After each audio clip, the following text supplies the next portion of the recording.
Olá, que a graça e a paz de Jesus possam inundar seu coração.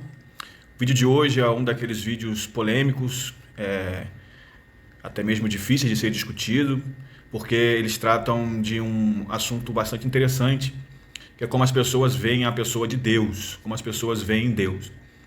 E esse texto, enfim, ele tem muito mais a ver com o questionamento da bondade e o amor de Deus e a crueldade, a visão do homem em relação a Deus. Então eu quero convidar a você a, inclusive, abrir a sua Bíblia, para poder ler também esse texto junto e ao ponto de que o texto for sendo explicado, você ir detalhando o texto. Espero em Deus conseguir fazer com que você compreenda melhor esse texto, em nome de Jesus. Essa é a minha missão. Minha missão aqui é simplesmente fazer você entender o texto e nada além disso. Vamos ao texto então. Então subiu dali a Betel, e subindo ele pelo caminho, uns meninos saíram da cidade e zombavam dele, e diziam-lhe: sobe calvo, sobe calvo. E virando-se ele para trás, os viu, e os amaldiçoou no nome do Senhor. Então 2 ursas saíram do bosque e despedaçaram 42 daqueles meninos. Bem, Eliseu aqui, ele está vindo da parte de Jericó, e ele está indo em direção a Betel.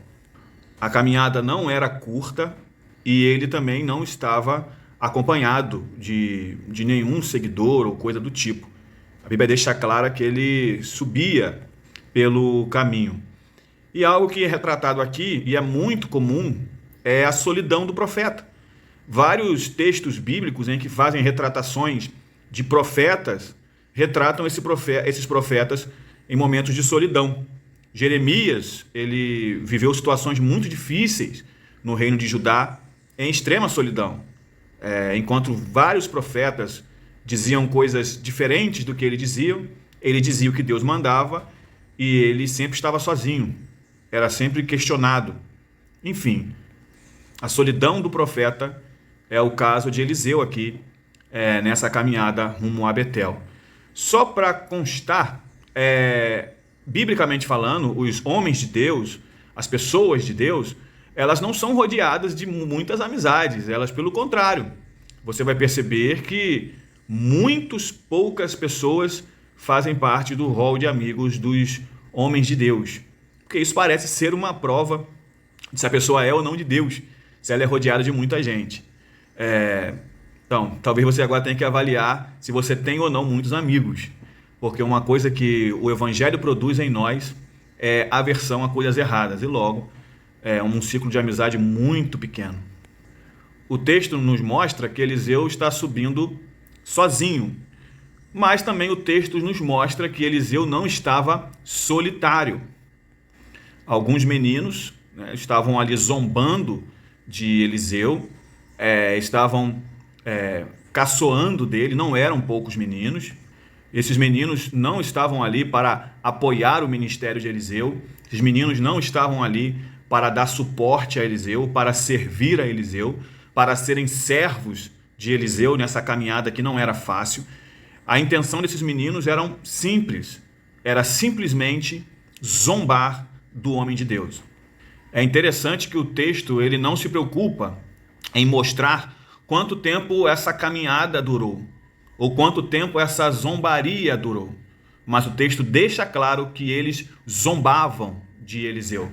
Enquanto Eliseu andava, eles zombavam. Enquanto Eliseu caminhava, eles estavam zombando de Eliseu. E a zombaria registrada no texto, ela se resumia a 2 palavras. Sobe calvo. Sobe calvo. Essa é a zombaria resumida no texto de 2 Reis, capítulo 2, versículo 23 em diante. Essa é a zombaria resumida. Sobe calvo, sobe calvo. E aqui tem verdades muito grandiosas a respeito dessas 2 palavras. Pois o sobe aqui pode significar 2 coisas. Eu quero aqui trazer para vocês essas 2 visões sobre essa palavra. Primeiro, o sobe pode significar o que ele realmente estava fazendo, subindo até Betel. E se é isso, se a ideia fosse essa, o pejorativo aqui era a palavra calvo. Porque a calvície, dentro da tradição judaica, ela também tem analogia com a lepra. E aqui, se você estudou um pouquinho mais sobre essas doenças na época de Moisés, na época do Antigo Testamento, sabe que a lepra era uma das piores coisas que uma pessoa poderia ter. Pois bem, se eles estavam zombando Eliseu, dizendo sobe, com a intenção de você estar indo para Betel, e calvo, por causa da condição dele, a zombaria aqui se resumiria apenas a calvo. Mas a maioria dos estudiosos, eles não vão por esse caminho. Eles veem que as duas palavras, o sobe e o calvo, são pejorativos. O sobe aqui está apontando para Elias, que foi assunto aos céus num redemoinho. Era como se dissesse para Eliseu, no sobe, que ele não era um profeta semelhante a Elias, porque Elias subiu, literalmente, num redemoinho, enquanto Eliseu estava ali. Eliseu, você é profeta, mas você não é profeta no mesmo quilate de Elias. Esse sobe, que eu acredito ser, essa é a visão dos meninos, essa é a visão que eu acredito estar correta, esse sobe aponta para uma maneira de ser jocosa e uma maneira de aferir os ministérios. Nesse caso, tornando o ministério de Eliseu inferior ao de Elias. Então, o sobe aqui seria, imite Elias, você não é profeta igual a Elias. Você é só mais um profeta, um metido a profeta. Mas você não é profeta porque você não pode subir como Elias subiu. E nesse caso, o completar com calvo ainda agravaria mais a situação, né? Porque Eliseu provavelmente era um calvo prematuro, um calvo novo. Já viu aquelas pessoas com 20 anos que já são completamente calvas? Então, a calvície de Eliseu aparentemente é assim, porque Elias havia acabado de ser assunto aos céus e aparece em eventos 50 anos depois desse texto, narrado pela Bíblia. Se você fizer uma soma dos reinados que acontecem durante o ministério de Eliseu, você vai chegar a essa conclusão de maneira muito tranquila e rápida. Então, cerca de 50 anos depois disso, com Eliseu ainda no ministério, aparece ele trabalhando, fazendo a obra do Senhor. Então, Eliseu era um calvo prematuro. A verdade é que, independente se a primeira posição é a posição dos meninos, o sobe era em relação a para onde Eliseu estava indo, e o calvo era uma expressão jocosa, a condição de Eliseu apontando para a lepra narrada no livro de Levítico, ou se o sobe apontava para Elias e o calvo ali seria ainda mais um agravante a essa zombaria. Fato é que todos os dois, qualquer um dos dois moldes de zombarias aqui, são um desprezo e desmerecer a função de um grande homem de Deus. Eliseu era um grande homem de Deus e ele estava sendo zombado, estava sendo jocosamente tratado por esses jovens que eram mais do que adolescentes, não eram crianças. Embora algumas Bíblias tragam a palavra meninos, não eram apenas crianças. A maioria dos estudiosos vão dizer que eles eram muito parecidos com as gangues de rua de hoje. Então não era algo comum. O tratamento aqui era de desprezo com uma figura que representava a boca de Deus ao povo. Eliseu não era um cidadão comum, ele era um cidadão representante de Deus no meio do povo. E esses meninos, desprezando o homem de Deus, falando palavras jocosas ao homem de Deus, como eles tratariam o povo de Deus? E como eles tratariam o próprio Deus? Quando eles tentam aqui, com essas frases, macular a reputação do homem de Deus, eles estão literalmente tentando macular o próprio Deus. Sabe o que chama a atenção? É que esse texto, ele acaba espelhando a realidade dos lares de Betel nessa época. Os lares dessas pessoas eram lares que xingavam, defamavam homens de Deus. Lembre-se, Israel nessa época aqui ainda era tomada pelos profetas de Baal. Jezabel ainda era viva, ainda tinha os seus seguidores. E nós temos aqui uma situação muito complicada acontecendo nas casas dos hebreus. Baal era adorado por muitos. Existiam profetas de Baal em Israel. Então, esses jovens, eles estão repercutindo algo que eles viviam dentro dos lares deles. Profetas sendo xingados, profetas sendo defamados. Ou vocês acreditam que esses jovens tiveram essa ideia do nada, dentro de casa? Mais de uma quantidade muito grande de jovens, vamos falar sobre isso mais para frente. Mas você acha que eles tiveram essas ideias sozinhos? Não, isso era comum para eles. Isso não era algo incomum para eles. Eles viviam isso dentro de casa, nas rodas dos amigos.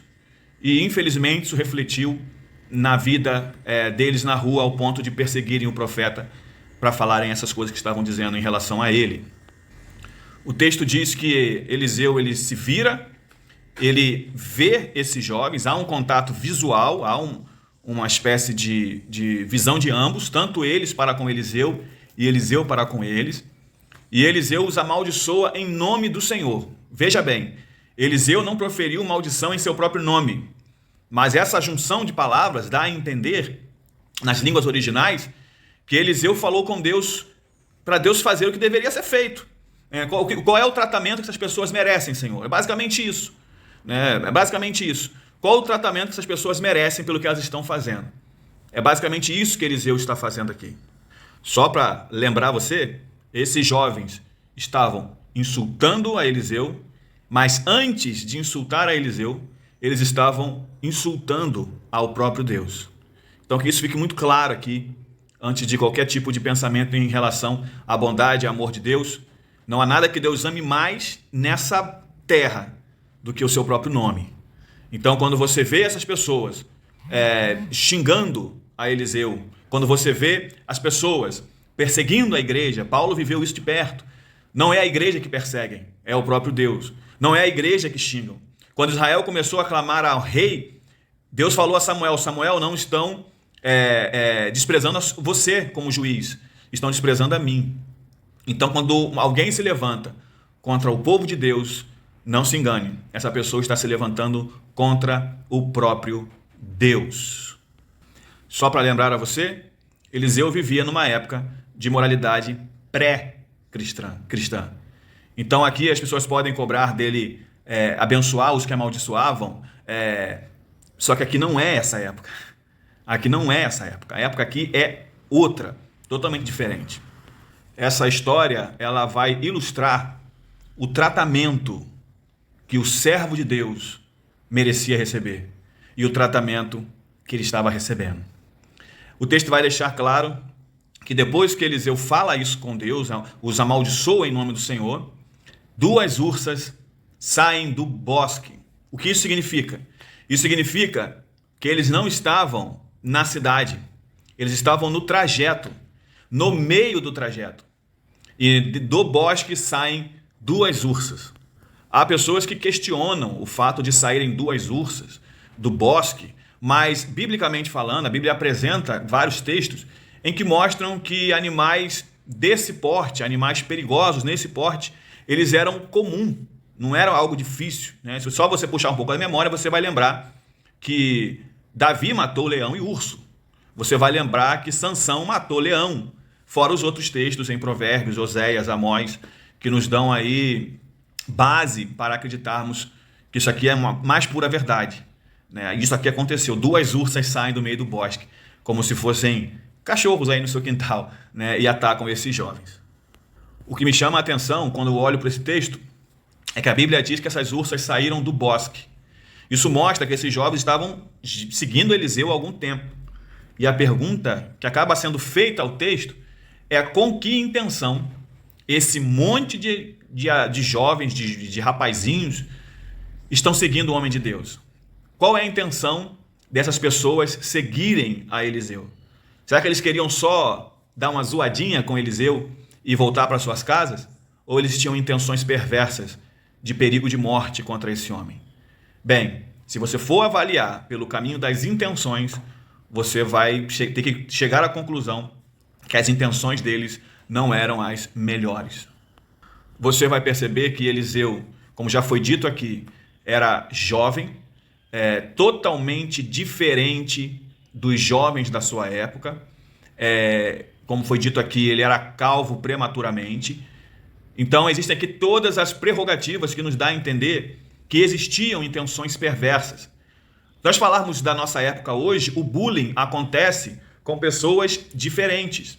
O bullying não acontece com pessoas iguais, né? Pessoas descoladas, mas pessoas diferentes. E qual é a intenção desses jovens contra esse homem de Deus? Eliseu era diferente esteticamente, moralmente. Eliseu era discípulo de um profeta que não era muito quisto, né? Não era muito agradável ouvir a Eliseu. Gente, nós temos todas as bases aqui para acreditar que as intenções eram as mais perversas que poderiam existir contra Eliseu. Quando a Bíblia diz que as ursas que saíram do bosque despedaçaram, mataram cerca de 42 daqueles jovens, nós temos que chegar a uma conclusão aqui. Eram muito mais do que 42 pessoas que estavam zombando de Eliseu, que estavam caçoando de Eliseu. Eram muito mais do que apenas 42 rapazes. O que a Bíblia diz é que 42 foram mortos. Eu fico imaginando, embora o urso marrom tenha poder de matar uma pessoa com uma patada da sua mão, mas eu fico pensando quantos jovens estavam ali. Porque 2 ursas saem do bosque e elas matam 42 pessoas. É claro que houve um alvoroço, um corre-corre tentando fugir dela. Mas mesmo com todo esse alvoroço, esse corre-corre, elas matam 42 pessoas. Quantas pessoas estavam zombando de Eliseu? Quantas pessoas estavam esperando Eliseu ter uma ação de nervosismo? Quantas pessoas? Mais uma vez, sou obrigado a questionar as intenções desses jovens. Certamente eram as piores das intenções. Bem, essa é a exposição desse texto. Eu quero fazer aqui agora só 3 aplicações muito rápidas. Espero que você ainda esteja conosco aí. A primeira aplicação que eu tiro desse texto é a seguinte, que por mais que você esteja sendo perseguido, como Eliseu estava sendo perseguido, ofendido, blasfemado, injuriado, por mais que os jovens pensassem que estavam perseguindo a Eliseu, zombando de Eliseu, no final das contas, não era com Eliseu que eles estavam zombando, não era com Eliseu que eles estavam mexendo, era com o próprio Deus. Por mais que pensem que estão mexendo com você, que estão perseguindo você, ou até mesmo que você pense, estão me perseguindo, fique claro isso, que nenhuma arma forjada contra o povo de Deus é apenas contra o povo de Deus. Quando Golias está falando contra Israel, Davi deixa claro para ele que ele estava falando contra o exército do Deus vivo. E assim como Deus o havia entregue ursa e leão nas mãos deles, que haviam se levantado contra as ovelhas de seu pai, Deus também o entregaria nas mãos de Davi, nas mãos do exército de Israel. Paulo pensava estar perseguindo um povo herético, mas ele estava perseguindo o povo de Deus. E quando Jesus se apresenta a Paulo, ele diz, olha, você está perseguindo a mim, não é os da seita do caminho, é a mim que você está perseguindo. Então a primeira aplicação é, se você está sendo perseguido, se você está sendo injuriado, se você está sendo caluniado, se estão dizendo para você coisas terríveis em relação à sua crença, em relação a você, saiba que antes de falarem a você, estão falando contra o próprio Deus. Essa é a primeira aplicação. Você pode descansar em Deus, porque Deus, na hora certa, faz o que tem que ser feito. A segunda aplicação aqui que eu quero deixar para vocês é o seguinte, por mais que pareça que você esteja sozinho, por mais que os outros achem que você esteja sozinho, você não está sozinho. Eliseu também pensava estar sozinho. Eliseu também andava sozinho. Mas quando Eliseu amaldiçoou em nome do Senhor, ele percebeu que ele não estava sozinho, pois Deus fez alguma coisa. Deus usou alguma coisa. Então nunca pense que está sozinho, porque ainda que você ande pelo vale da sombra da morte, você não deve temer mal nenhum, porque Deus está contigo. A Bíblia diz que ainda que você faça a sua casa no mais alto ou no mais baixo lugar, Deus com a sua mão te tira de lá. Então você não está sozinho, assim como Eliseu não estava sozinho pelo caminho. E terceira e última aplicação, Deus usa o que quiser, quem quiser e como quiser para realizar os seus feitos. Aqui, Deus usou 2 ursas, mas Deus já usou baleia, né, um peixe grande. Deus já usou várias coisas.